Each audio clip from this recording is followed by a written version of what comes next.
Hello, আজকে চলে এসেছি ইনায়তনগর মৌজাতে। আজকে একটা মাপ হচ্ছে। ইনায়তনগর হচ্ছে জেল নম্বর হচ্ছে 86।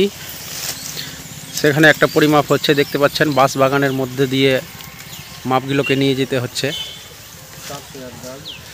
দাগ নম্বর হচ্ছে 401। সেটার আজকে সীমানা করব। ইনায়তনগর মৌজা জেল নম্বর 86, দাগ নম্বর হচ্ছে 401। সেই দাগেরই সীমানা করব।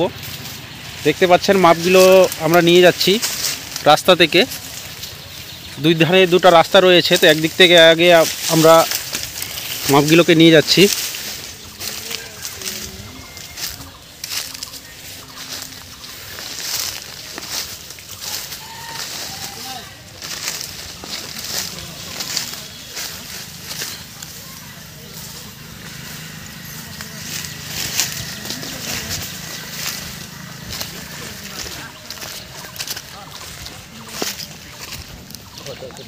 হাঁটো হাঁটো এদিকে আছে,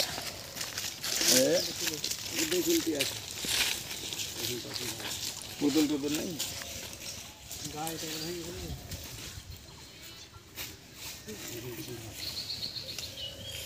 ছিল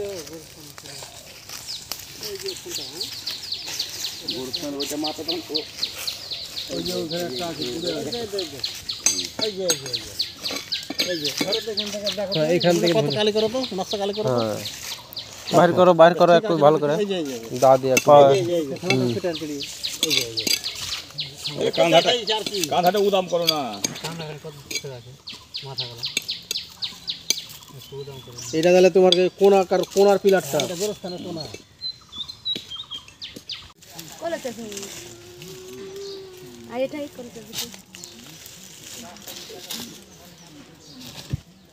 হয়ে গেছে।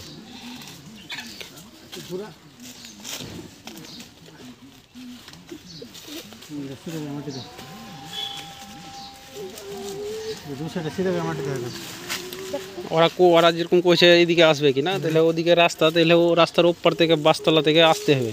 রাস্তা যদি এদিকে নামে তাহলে ফের এটা এদিকে নামবে না। ওরা কইছে দেখলে তো সিলেগলে তো কইছে রাস্তাটা তো কইছে এই গাছটা যে ওয়ার্কে জায়গা কইছে সিসের গাছটা কইছে এটা যদি পড়ে তাহলে তাহার গাছটা পড়ে ওইদিকে।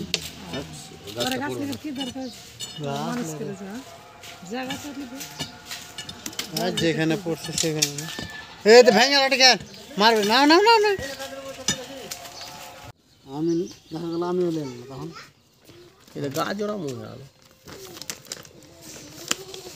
সমাজ নিয়ে বসতে হবে।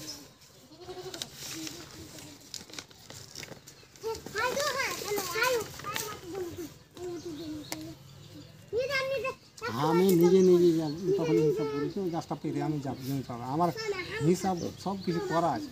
আমি কাঠার মাপে যদি মাপি তো জমিটা কতখানি জমি শতক হিসেবে কতখানি কাঠাতে যাবে, এক একটু 19-20 মোটামুটি করে দিতে পারবো।